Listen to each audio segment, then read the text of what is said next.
Assalamu alaikum warahmatullah. Hello guys, how are you doing? Hope that everybody is doing great. It's your brother Gumbo Jao from Apprendre, Wolof. Welcome back. Okay guys, ñu ngi leen nuyu di leen ziare di wax asalaamaaleykum wa rahmatullahi wa barakatuh.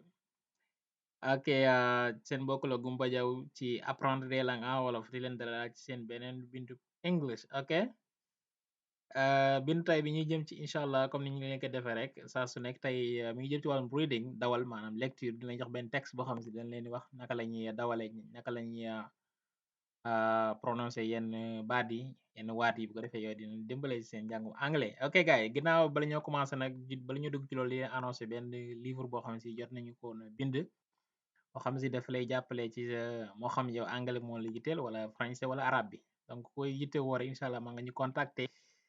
Voilà, nekk na livre bu am solo bi toll ci 29 pages ku ko bëgg nga contacter ñu incha allah ci numéro bi dinañ ko dugal ci commentaire yi incha allah. Ok guys, ok donc ngeen ñëw yomb na lool 3000 francs lay jar incha allah.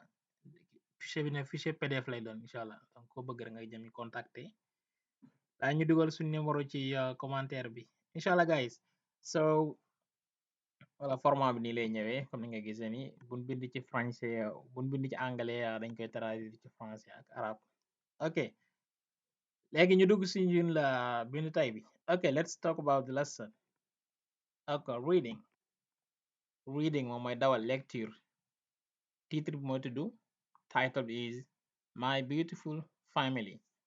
My beautiful family mooy ma belle famille. Ok, léegi dañ ci jaaral benn yoon après nañu jaaraat ci lecture bi ci leeral bi incha allah. I live in a house near the beach. I have two brothers and one sister, and I am the youngest. My father teaches English, and my mother is a nurse at a big hospital. My brothers are very smart and work hard in school. My sister is a curious girl, but she is very kind. My grandmother also lives with us. She came from Dakar when I was 2 years old. She is old, but she is still very strong.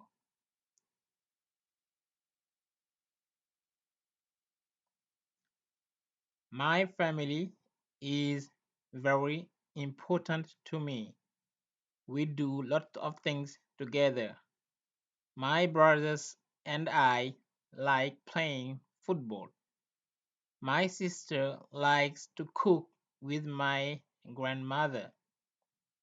On the weekends, we all clean the house together. We laugh and always have a good time. I love my family very much. Okay, mu ne I live in a house near the beach. Beach. Mu ne maa ngi dëkk ci genn kër goo xam ne si dafa jege maanaam tefes gi mooy plage. Maa ngi dëkk ci kër ak kër goo xam ne si ci wetu plage bi la nekk daal. Near mooy ci wetu beach. Beach beach mooy tefes mooy la plage à chanter. Maa ngi dëkk ci kër goo xam ne si ci wetu plage bi la nekk ci wetu tefes gi la nekkee. I have am na two brothers and one sister. Mu ne am na ñaari frère yu góor ñaari frère ak benn sœur. Am na ñaari frère ak benn sœur. And I am the youngest. Waaye man maa ci gën a nekk xale. I am the youngest maa ci gën a nekk xale le plus jeune. My father teaches English. My father teaches English. Mu ne sama baay day jàngale angale. And my mother is a nurse at a big hospital. Mu ne sama yaay moom infirmière la maanaam ci hôpital bu mag ci l'hôpital bu mag. Mu ne my brothers are very smart and work hard in school. mu ne my brothers sama frère yi ñoom dañoo muus lool and are very smart. Smart mooy muus, intelligent, and work hard in school maanaam daal dañuy travail dur à l'école maanaam dañuy jàng bu baax ci l'école ba. My sister sama sœur bi is a curious girl. Curious mu ne sama sœur moom maanaam xale bu jigéen bu dañ kumpale.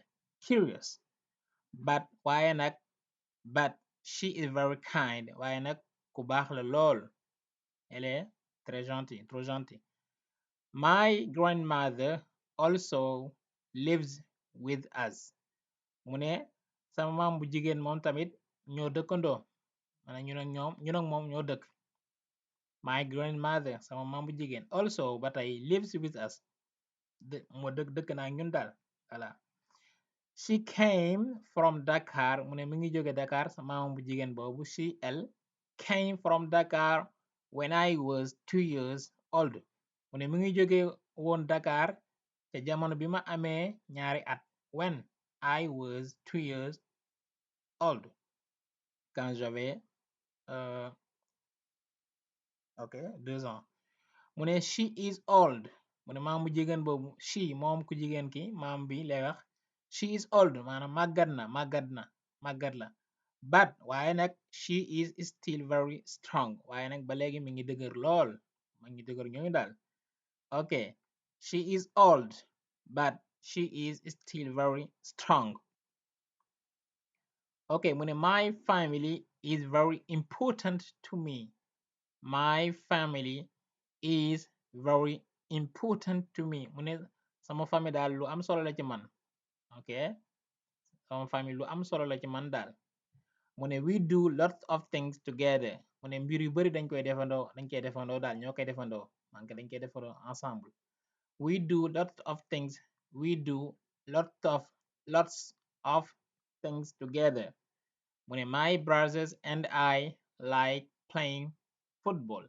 Mu ne sama frère ak man wala man ak sama frère yi ñoom dañoo bëgg di maam di football daal di jouer au football. Mu ne my sister sama sœur bi likes my sister likes to cook with my grandmother. Bu dee nag sama mbokk mu jigéen mi wala sama sœur bi moom dafa bëgg maanaam di toggandoog suñu maam daal voilà fa bëgg di nekk ak maamam ji bi togg mu ànd ak moom di togg. Okay, my sister likes to cook with my grandmother. On the weekends mooy ci weekend yi maanaam samedi ak dimanche gaaw ak dibeer mu ne we all clean the house together. Mu ne bu dee ci weekend yi nag voilà samedi ak dimanche yi ñun ñëpp dañuy raxas maanaam li nga xam mooy kër gi nettoyé gi demee noonu. We all ñun ñëpp clean the house together. We laugh and always have a good time. Mu ne dañuy reetaan saa su nekk tamit dañuy am maam daal dañuy am maanaam temps bu neex daal dañuy passer un bon moment. Okay, we laugh and always have a good time. Mu ne I love my family very much. Mu ne man dama bëgg sama famille lool suma waa kër daal dama leen a sopp lool. Ok gars ñu jaaraat ci lecture bi bala ñoo tàggatoo. I live in a house near the beach. The beach. I have 2 brothers and 1 sister, and I am the youngest. My father teaches English, and my mother is a nurse at a big hospital. My brothers are very smart and work hard in school. My sister is a curious girl, but she is very kind. My grandmother also lives with us. She came from Dakar when I was 2 years old. She is old, but she is still very strong. My family is very important to me. We do lots of things together. My brothers and I like playing football. My sister likes to cook with my grandmother.